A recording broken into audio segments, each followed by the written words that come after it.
Hi guys, this is Matt from 16-Bit Bench. Today we're going to look at one of these. I have a whole box of NES controllers that are all absolutely disgusting and filthy. And what I'm going to do is just take you through how to clean it, how to test it, and clean it and test it basically. So in order to do that we're going to need some tools. So let's put that to one side. Something to work on. So this is a cutting mat that I use so I don't get filth everywhere. And we're going to need to clean this thing, so we'll take a toothbrush, have some tweezers, a spudger, and if you don't know, a spudger is just for prising things open. There's nothing we need to prise open on the controller, but this is good just for getting some of that filth out of the nooks and crannies. Obviously going to need a screwdriver. We need some cleaning solution, and for this I have some window cleaner. It's good because it has alcohol in it, which means it kind of evaporates so it doesn't leave liquid within the controller. Some kitchen towel, in this case this is Blue Roll, and we're going to need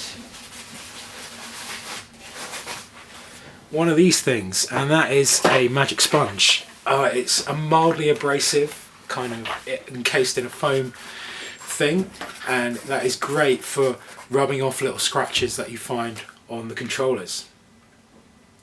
And the last thing we're going to want is a piece of scrap paper, and we'll get to why you want one of these in a second. So having my tools all to hand, let's take a look at this thing. It is absolutely filthy. I don't know if you can see this cable. I have no idea what they've been doing with it. It looks like it's been dragged through the mud or something. The controller on the whole is pretty good. It's not cracked around the edges. There's a lot of scratches on the back, but the magic sponge will deal with most of those. It's filthy, but you know, it's pretty serviceable. So what I'm going to do now is we're going to plug this in without doing anything, and we're going to make sure that it actually works before we even bother to open it up. So I'm going to do that now. Okay, so here we have our filthy controller that we're going to test now, and just make sure it works. So I'm plugging it into my NES. So I'm using this NES just for testing controllers at the moment. I have a box of about 40 of them. It's borderline as if I had like 100 controllers and I was looking to sell, clean and maintain and sell those controllers, I may think about building like a rig to test them with rather than using the NES. But I'm selling probably about 1 or 2 a week at the moment, so it's not that much hassle. And the NES also needs to be sold, but I haven't finished modifying that yet. It's got an RGB mod on it. So I'm still using the NES for testing. So let's just turn this on. You can see here, this is the 16-Bit Bench Trinitron television that I won on eBay for £1, which was a pretty good deal. So what we're going to do is test some of the buttons. So on Super Mario Duck Hunt, it's a great game to test because you can test all the buttons in about 10 seconds. On the game select screen, the select button and the up and down button, and I can feel the down button's probably not very well. Okay, so we go into Super Mario Bros. Again, select button will select between 1 and 2 player games, start button will start the game.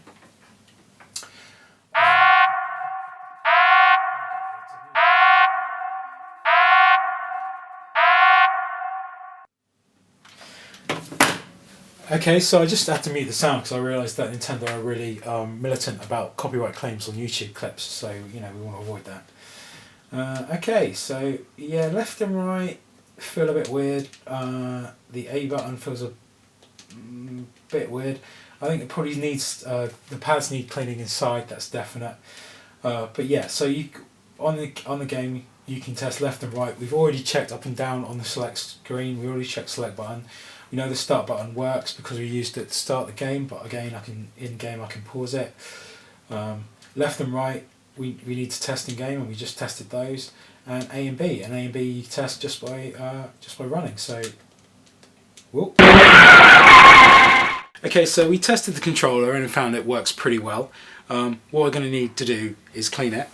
There's one thing I missed off my list of stuff. It's one of these sponges, and we're going to use that just to drag along the cable to get all the filth off. So let's do that first. Get my controller. I like to do it this way, so I put the cable in the sponge, grip it like that, get my Windex window cleaner, spray a bunch of that in there, get it nice and wet, and then pull that through, and then go back about 3 or 4 times, making sure we'll scratch it, getting all that whatever. I have no idea what it is. It looks kind of like mud. You can see it on my hand there.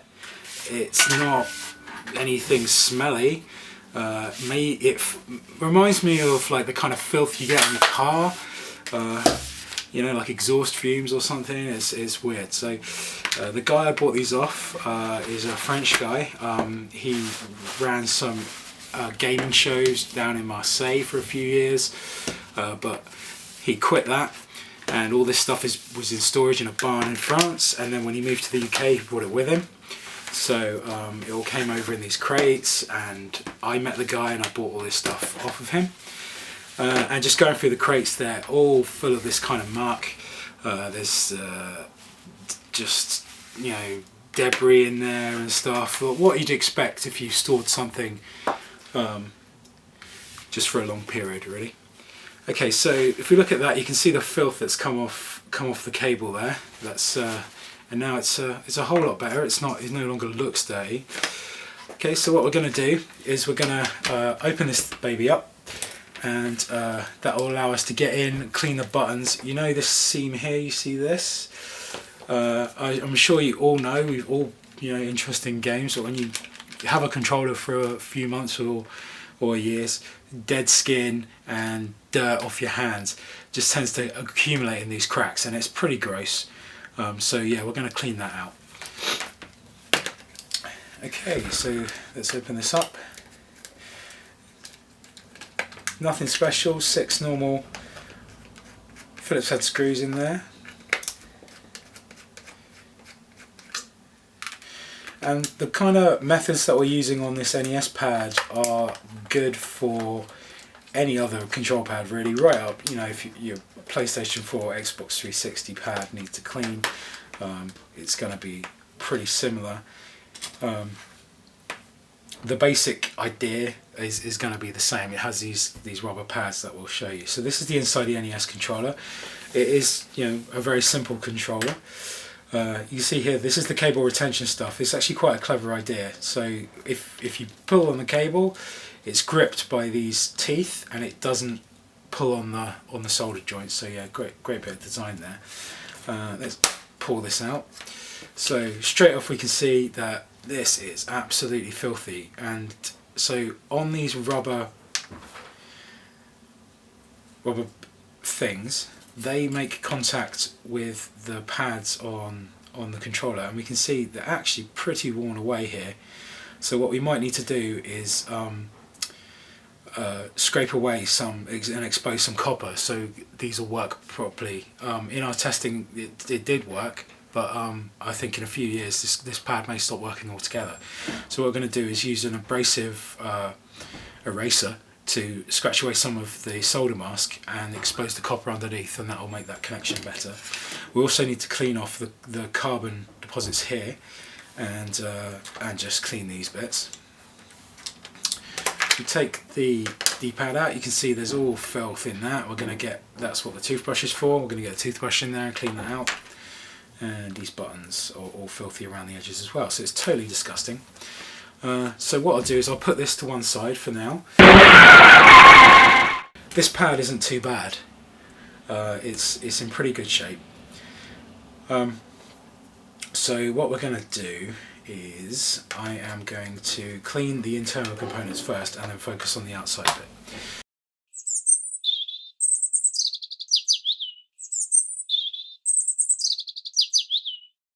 If you look at this, you can see this one's a little bit worn out, it's busted through.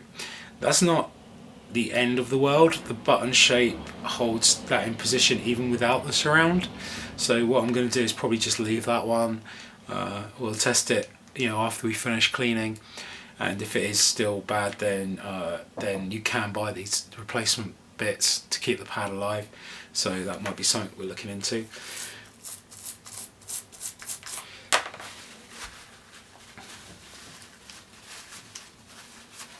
You want to be gentle with these things. You can totally destroy them. You have to bear in mind, this bit of rubber is 30 years old, so it's gonna have degraded over time. And for the 30 years that it's been in existence, kids have just been bashing it to pieces. So just keep that in mind, really. These are not new things. These are old things, and they need to be treated gently and with respect. Let's just get. So this is where your spudger comes in good. It has, like, if you find these ones, and these are the ones I prefer. They're kind of carbony, plasticky, quite strong. You can see here, like, I just want to take that dirt off.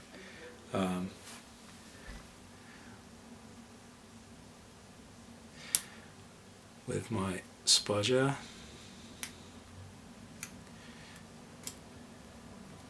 That's pretty acceptable. So let's put the buttons to one side. So I know what you've all been thinking, what the hell is this piece of paper for? I'm sure you've been, worrying about that the whole time. So what happens with these buttons, and let's use my Apple magnifying glass. So what happens with these buttons is you get like a shiny kind of wear on them. They kind of wear out. If we get a close look on that one, you can see it's if we get a close look on this one, you can see it's totally all the carbon's all spread out to the sides there. And this is the broken one, and you can see there it's just flopping out. So what we do is we take the pads and we rub them on a piece of paper, and that'll just liven up the carbon and make it a good contact again. So that's what we'll do. So you take and you just gently push down and drag it across the paper, and it's just getting rid of some of that detached carbon and making a better contact. This one is such a mess. I mean, like, you can see there. Oop, doesn't focus. It's just such a mess. So what I'm gonna do is just drag this one without pushing down on it, just to see if I can get some of this carbon off the edges there. And you can see by looking at the PCB that where most of that's come from is the carbon tracks on the PCB, not actually off of here. So this almost looks like a manufacturing fault or something. Yeah, it's pretty weird. You'd have to really punish the pad to get it this bad. Yeah, they're quite worn. So let's take another look with my magnifying glass. So this is a quality Nintendo product, obviously, and can we see it? Yeah, you can just there see the thickness of the carbon pad. You can just see it between my fingers there. And that's a good quality product. If you buy some cheap aftermarket controller from China, what you're probably going to find is that the carbon is nowhere near that thick. And I had a thing. It was a select button in a Game Gear multi-cart, and it wasn't working, so I did this with the paper, and what happened was I actually, with a few rubs, completely removed all the carbon from that switch. So I had to replace it with a bit of tin foil, which was quite interesting. Okay, so we're going to move on to cleaning the main body of the controller. So what we're going to do is just spray it down, give it a wipe, and then use the magic sponge on it to get rid of some of the scratches. So let's do that.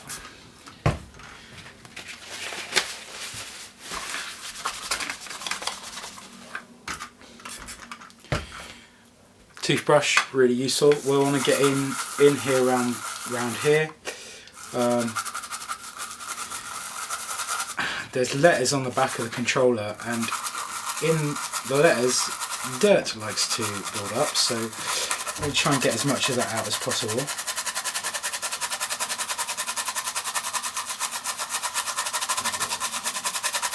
What I'll do is I'll leave that to sit for a minute. It will soften that muck up. The front bit is pretty okay. I'll just give it a once over with the toothbrush. Make sure we get in the seam here and get out of all that crusty hand gunk. that's built up over 30 years. In between, in the buttonholes, I put my brush in there, spin it around. Might even get a cotton bud in there and give it a twirl, which is trying to get as much of the filth out as possible. I'm not really gonna, you know, bleach it clean and get everything out. It's, after all, it's just gonna get dirty cane, so there we go. I think that's pretty good on the top there. Let's have a look at the bottom. I think what I use is on these spudges is a sharp point on one end. Can you just see that there? And we'll just get in here and dislodge some of this filth. It's always the A's and the 4's in the wording. Now we'll get up.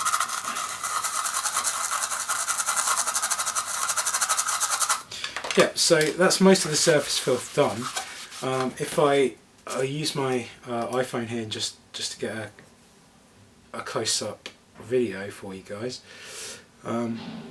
you can see there's loads of scratches on this that we're going to buff out with the magic sponge. So let's give that a go.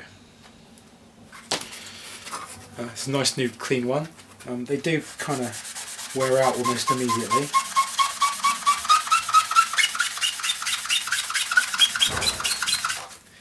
Yeah, it's taken.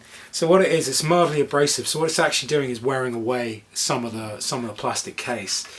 I'm not massively worried. It's a thick plastic.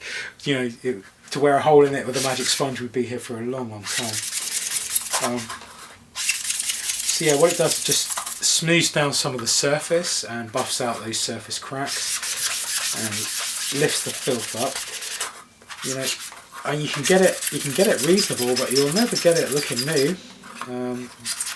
This controller's had a hard life, you know, and it's going to wear its scars like a badge of honour.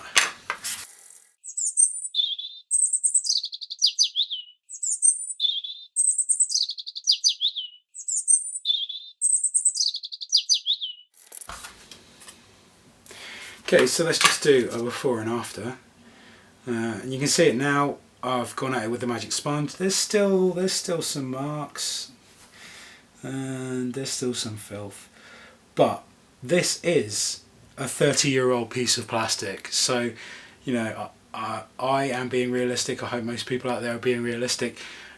It would be weird to have this look brand new. I mean, it would not be an original controller. You want one of these to look brand new, go buy a repro one.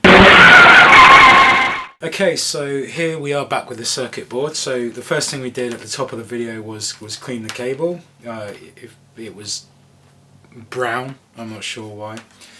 Okay, so let's just take a close look at this circuit board, and you'll see what I'm talking about with the pads. So there's the directional buttons, and what you would see here is a complete coating of black conductive carbon, and it is gone.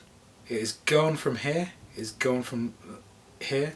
So someone's been doing a lot of left and right, so track and field or something, I don't know. Start and select look okay, A and B, they look okay. You know, it's the directional buttons have really been mashed on this pad. So what I'm going to do is I'm going to expose some of the copper that's under the solder mask on this PCB.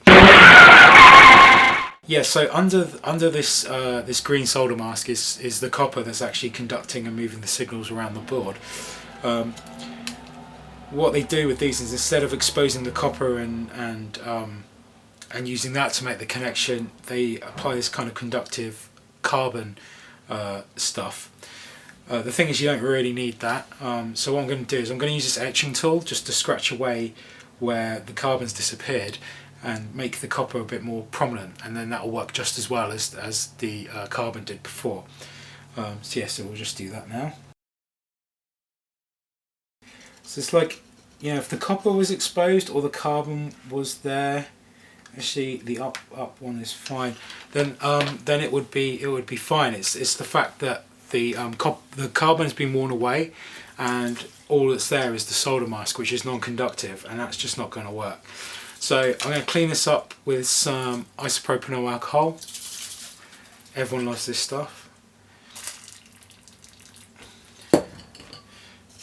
Give it a spray, give it a wipe. Yeah, and there's some lovely clean carbon traces there now. So yeah, let's just take a closer look, and you can see that's the underlying carbon I've exposed there by scratching it off, and that will return the functionality of this pad to good as new.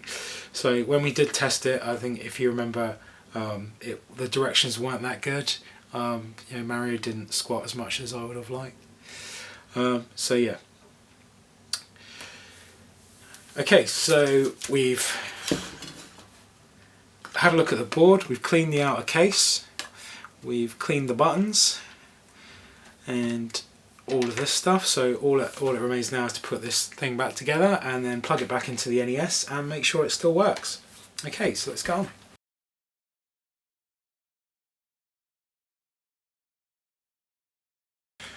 Okay, so when you put these back together, you can see there's a drawing of the cable on the board, and it needs to go between these lugs and below this one, and then through the cable sort of restraining bit. And yeah, if you don't put it back like this, it's not going to fit.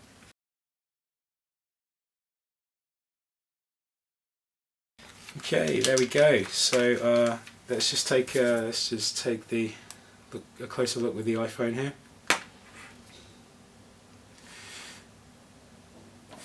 And you can see it looks nice and clean.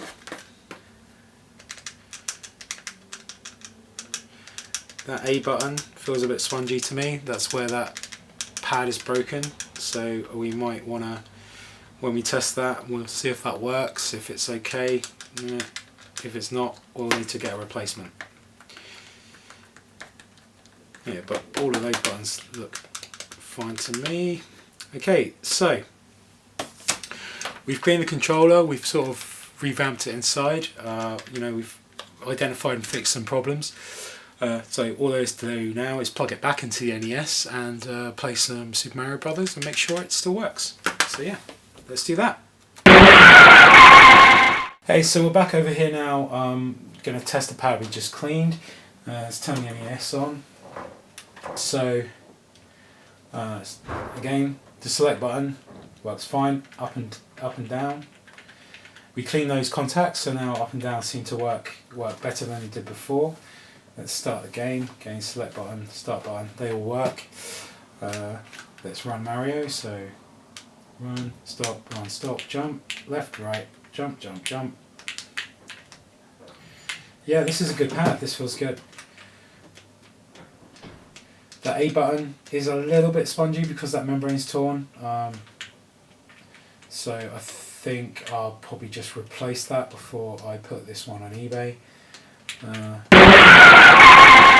Hey, so that pretty much wraps up this video on how to clean and repair, maintain a controller.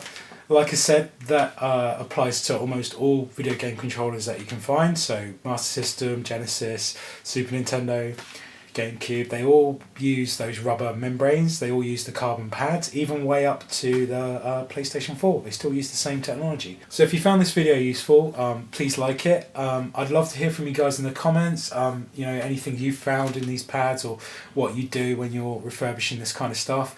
It's really interesting to me and it'd be really useful. Please subscribe, so if you want to see more videos from me, and check us out on Facebook. That's where I got my storefront on Facebook, so any videos that go up, any things for sale, links to my eBay store, all that stuff. And if you're looking to get any work done, you want your consoles repaired, you want your things looked at, you can't work out what the faults are, please drop us a line on Facebook. We're not just there to charge for stuff. I'm providing free tech support to people as well, so that's great. Yeah. So I want to thank you for watching my video, and I hope this is useful, and please come back next time.